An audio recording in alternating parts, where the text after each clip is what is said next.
maalin wanaagsan maanta waxaanu joognaa casha halkii ugu sarreysay waa Calmadow dhakadeeda waxa ku suurta galaysa marka aad soo istaagtid halkan inaad si toos u aragtid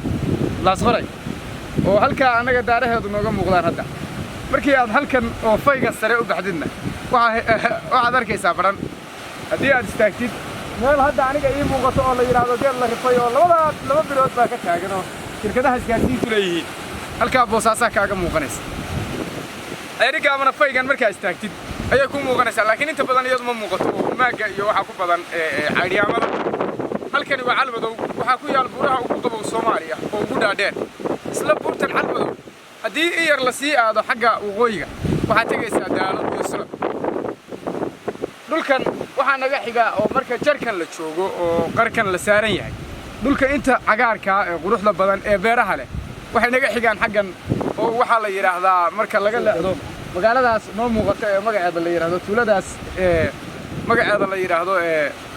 mashcaleed marka aad ka wareegtid waxaad ku laabanaysaa xabaasha wacli waxa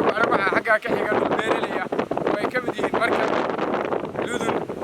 waxa la yiraahdaa mirci ragaad ceelka moon la yiraahdo isaguna biyaha macaan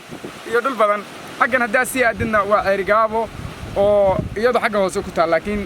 buurta waxa saaran daalo iyo surad iyo dhul kale oo cajiib Calmadow waxay ka mid tahay meelaha ugu qabow Soomaaliya hadeer ninkii arkaya oo hadalkayga maqlay wuxuu oran lahaa ninkaas ruushku ka soo waramaya shaakadaha iyo shaararka badanaas warma shaakadaha iyo shaararka badanaas qofkaas wuxuu dhihi lahaa warrikaas ruush ka soo waramaya laakiin Calmadow baan joognaa maanta inta badan waa dalxiisaynaa saaxiibkay kilwa soo istaag halka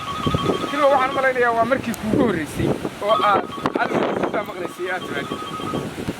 maanta waa maalin cajiib ah waan ku suureeyay oo ma garanayo anu sababtoo aniga baa qarka laga hayo wax la meesha ka dhacay yeeyanta way ku qaadan si wanaagsan ka qabaa iyo hore karaan joognaa waa meel mucjisa anu saadaan mooday ka maqnaan hadda si wax rabeen xagga oo socdo sababtoo meel la sqora ku muuqato oo baran ku muuqato oo meesha yiraahdo boosaas ku muuqato xagee laga helaa waa intee soo jiraan halkan iyo boosaas waa 90 kiiloomitir baran iyo la 180 kiiloomitir baan dusha ka arkaa